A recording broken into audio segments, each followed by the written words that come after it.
वसुतं देवं कंसचाणूरमर्दनं देवकी परमानन्दं कृष्णं वन्दे जगद्गुरुम्.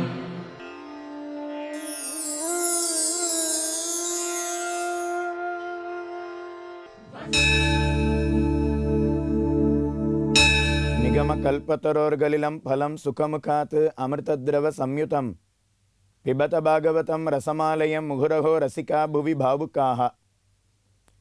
சுகாச்சாரியரை கங்கைக்கரையிலே எதிர்ச்சையாக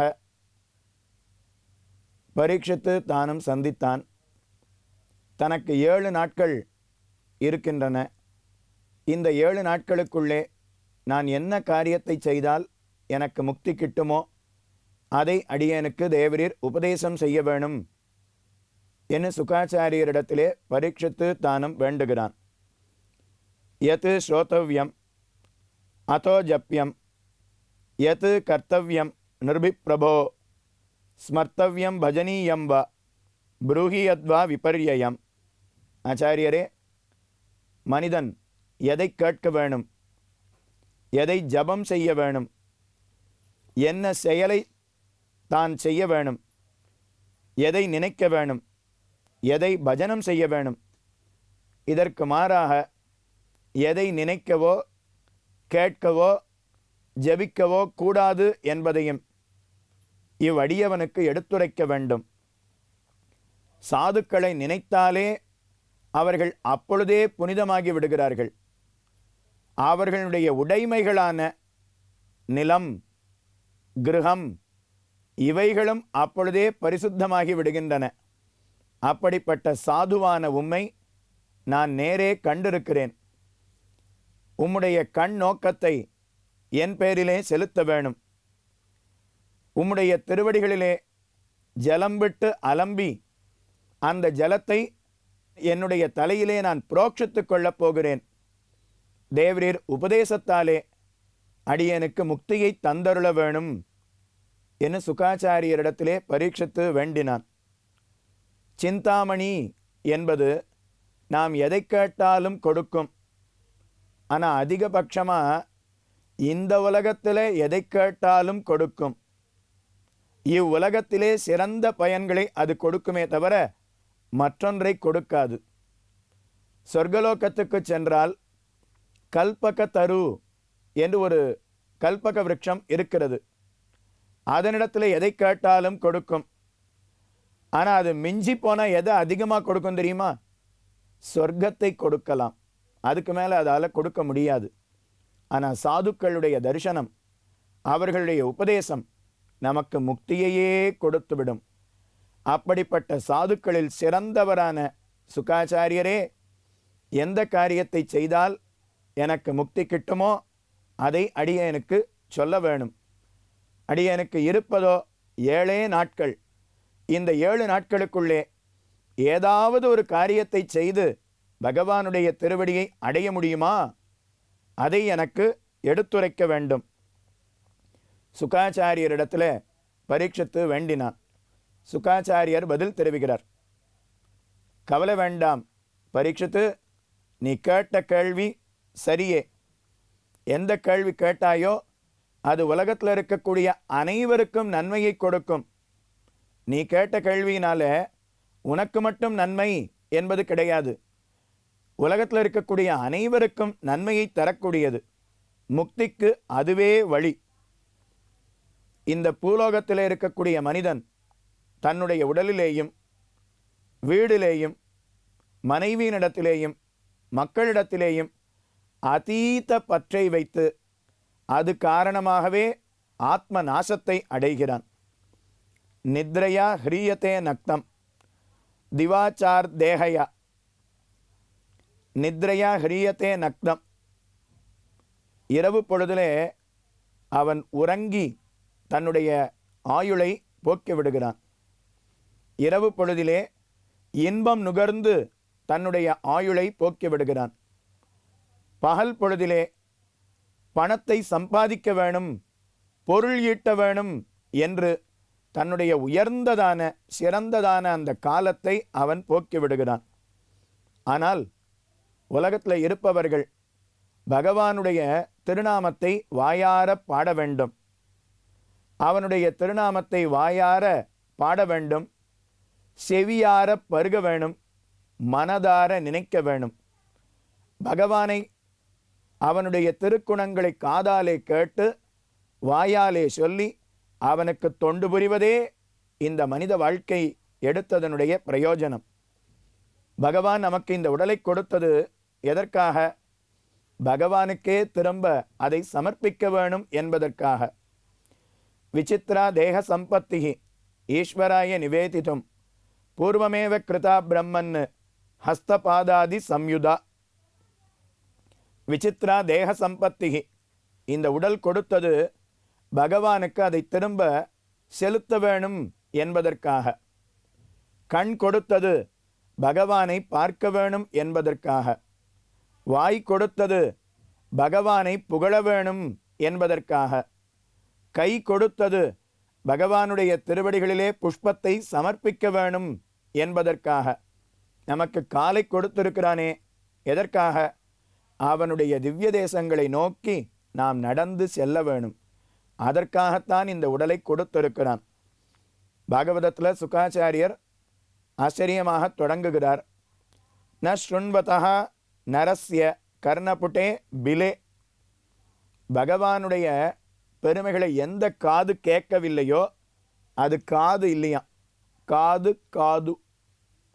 அதை வேற என்ன சொல்லலாம்னா, பாம்பு நுழையும் புற்று என்று சொல்லலாம்.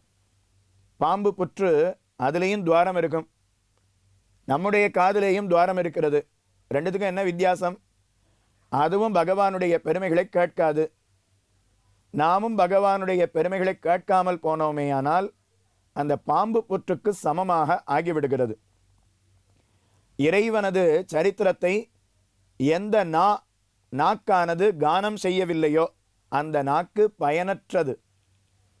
சிலப்பதிகாரத்தில் நாம் படிச்சிருக்கோம் இல்லையா, நாராயணா என்னா நாவென்ன நாவே. நாராயணா என்று சொல்லாத வாக்கு அது பயனற்றது. பிரம்மாரிதே தே நயனே நராணாம். எந்த கண்கள் பகவானை காணவில்லையோ அந்த கண்கள் எதுக்கு சமம்? மயில் தோகைக்கு சமம். மயில் தோகையிலையும் கண் இருக்கு, நமக்கும் கண் இருக்கு. அது எங்கேயாவது பகவானை பார்க்குமா? பார்க்காது. அதே போலத்தானே நாமும் இருக்கிறோம். திவ்ய தேசங்களை சென்றடையாத கால்கள் அது மரக்கால்கள் போலே. அப்பப்போ ஆட்டம் ஆடும்போது காலுக்கு கீழே மரக்காலை நட்டு வச்சுப்பா. அப்படின்னா இன்னும் கொஞ்சம் உயரமாக இருக்கிற மாதிரி தெரியும். அந்த மரக்கால் அது எதுக்காவது பிரயோஜனப்படுமா? அதை வைத்து கொண்டு நம்மாலே நடக்க முடியுமா? ஒரு காலும் முடியாது. பகவானுடைய திவ்ய தேசங்களை நோக்கி செல்லாத கால்கள் மரக்கால்கள் போலே பயனற்றவையாக இருக்கும். பகவானுடைய அவதாரங்களை நாமும் நினைத்து அந்த அவதாரங்களையே நாமும் மனதில் கொண்டு அவனிடத்திலே பக்தி செய்வதே இந்த வாழ்க்கையினுடைய பிரயோஜனம். உனக்கு 7 நாட்கள் இருக்கிறது என்று சொன்னாயே, இதுக்கு முன்னாடி இக்ஷ்வாக்கு வம்சத்திலே பிறந்தவன் கட்வாங்கன் என்று ஒரு ராஜா வாழ்ந்தான். அவனுடைய சரித்திரத்தை உனக்கு சொல்லுகிறேன். கட்வாங்கன் அயோத்தியை ஆண்ட ராஜா. அவனிடத்துல தேவேந்திரனே வந்து வேண்டினான், இந்திரலோகத்தில் எனக்கும் அசுரர்களுக்கும் சண்டை நடக்கும். அந்த சண்டையில் தேவரீர் இந்திரன் கட்வாங்கன் ராஜாவினிடத்துல வேண்டுகிறான், நீங்கள் எனக்காக வந்து போரிட வேண்டும்னு வேண்டினான். அதே போல கட்வாங்க ராஜா தேவலோகத்துக்கு சென்று இந்திரனுக்காக அசுரர்களோடு யுத்தம் செய்தார். அசுரர்களை அழித்து இந்திரனுக்கு ஜெயத்தை ஏற்படுத்தி கொடுத்தார். இந்திரனுக்கு சந்தோஷம், மிக்க மகிழ்ச்சி ஏற்பட்டது. கட்வாங்க ராஜாவினிடத்தில் இந்திரன் தெரிவித்தான், கட்வாங்கனே, உம்முடைய வீரத்தாலே நான் மிக்க மகிழ்ச்சி அடைந்தேன். உமக்கு நான் ஒரு வரம் தருகிறேன், என்ன வேணுமோ கேளும் சொன்னான். கட்வாங்கன் பார்த்து, எனக்கு ஐஸ்வர்யம் வேணும்னு கேட்டிருக்கலாம், எனக்கு ராஜ்யம் வேணும்னு கேட்டிருக்கலாம், ஏதேதோ பிரார்த்தித்து பெறலாம். ஆனால் அவன் அதை எதையுமே பிரார்த்திக்காமல் வேறு ஒன்று கேட்டான். என்ன கேட்டான்னா, எனக்கு எப்போ மரணம் அதை சொல்லும் கேட்டான். இந்திரன் உடனே சித்திரகுப்தன் இடத்துல இவனுக்கு எப்போ மரணம் ஏற்படும் கேட்டார். சித்திரகுப்தன் பதில் தெரிவித்தான். ஒரு முகூர்த்த காலத்தில் உனக்கு மரணம் ஏற்பட்டு விடும்னு சொன்னார். ஒரு முகூர்த்தம்னா கிட்டத்தட்ட 3/4 மணி காலம். இன்னொரு 44-45 நிமிஷத்தில் இவனுக்கு பிராணன் போயிடும்னு சொன்னாராம். அதை கேட்ட கட்டுவாங்க ராஜா பதட்டமே படலை. சட்டுன்னு தன்னுடைய ராஜ்யத்துக்கு வந்தான். தன்னுடைய ராஜ்யத்தை பிள்ளைகளுக்கு பிரித்து கொடுத்தான். இருக்கிற 3/4 மணி காலத்துக்குள்ள பகவானுடைய திருவடிகளில் சரணாகதி செய்து அவனையே தியானம் பண்ணி முக்தி அடைந்தான்.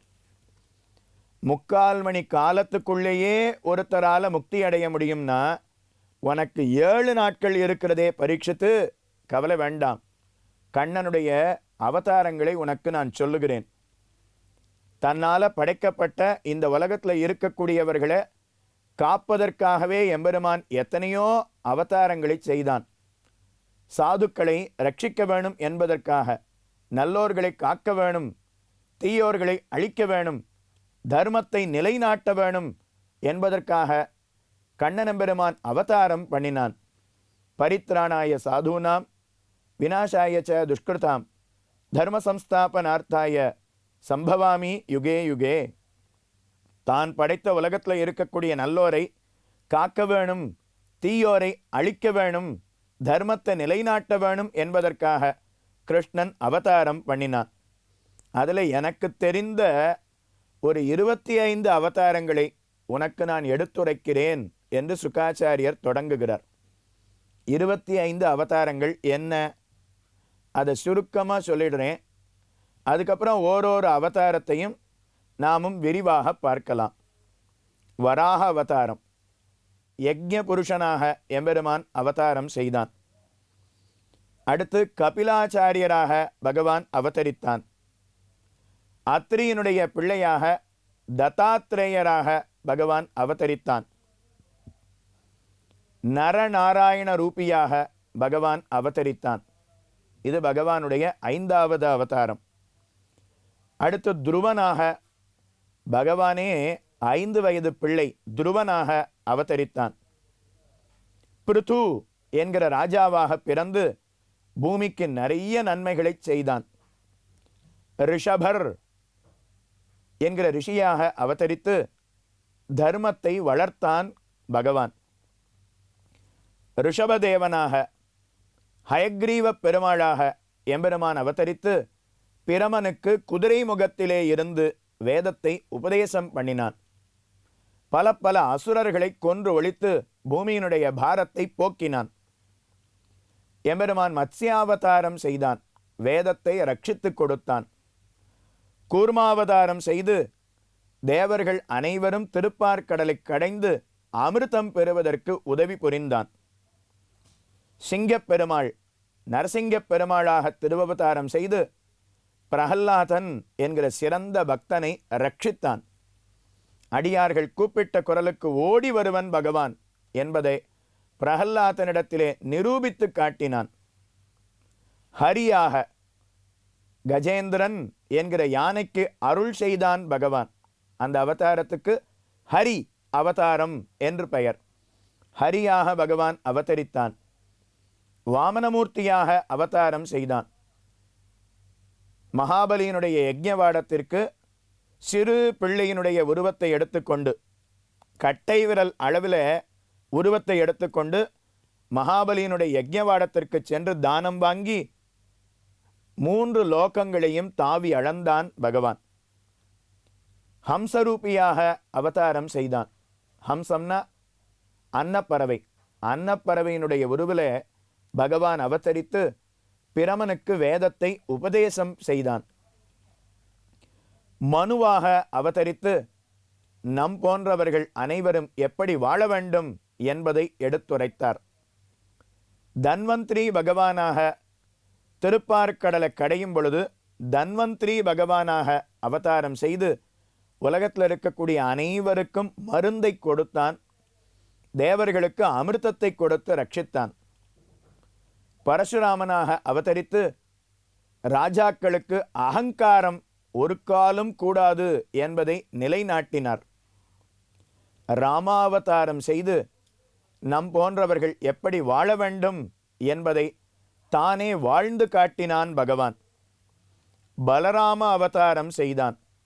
பல அசுரர்களை தானும் கொன்று முடித்தான். கிருஷ்ணாவதாரம் செய்து பகவத்கீதையை உபதேசம் செய்தார். வேதவியாசராக அவதரித்து வேதத்தை பிரித்து கொடுத்தார். பௌத்தாவதாரம் செய்தார். கல்கி அவதாரம் செய்ய போகிறார். இப்படி பகவானுடைய அவதாரங்களை 25 அவதாரங்களை சுகாச்சாரியர் பரீட்சத்துக்கு எடுத்துரைத்தார். பகவானுக்கு அப்போ 25 தான் அவதாரமா? கிடையாது. பகவானுடைய அவதாரங்கள் எண்ணற்ற அவதாரங்கள், எண்ணிலடங்காத அவதாரங்கள், கோடிக்கணக்கான அவதாரங்கள். ஆங்கிலத்தில் இன்ஃபினிட்டிவ் என்று சொல்கிறோம் இல்லையா? அதை போல் பகவானுடைய அவதாரங்கள் கணக்கற்ற அவதாரங்கள். ஆனால் பொதுவாக பகவானுடைய அவதாரங்கள் எத்தனை அப்படின்னு கேட்டால் 10 அவதாரங்கள் அப்படின்னு சொல்கிறோம். கிடையாது. அப்போ எதனால் 10 அவதாரங்கள் என்று சொல்லுகிறோம்னா, மிக முக்கியமான அவதாரங்கள் 10 அவதாரங்கள். அதுக்காக பகவானுக்கு 10 அவதாரங்கள் தான் உண்டு என்பது கிடையாது. அவதாரங்கள் கோடிக்கணக்கானவை. அஜாயமானஹா பகுதா விஜாயத்தே என்று வேதமானது ஓதுகிறது. பகவானுக்கு எண்ணற்ற அவதாரங்கள், மிக முக்கியமான அவதாரங்கள் 10 அவதாரங்கள். சுகாச்சாரியர் பாகவதத்தில் 25 அவதாரங்களை எடுத்து காட்டுகிறார். பீஷ்மாச்சாரியர் விஷ்ணு சகஸ்ரநாமத்தில் 32 அவதாரங்கள் என்று அந்த அவதாரங்களை விஷ்ணு சகஸ்ரநாமத்திலே காட்டுகிறார்.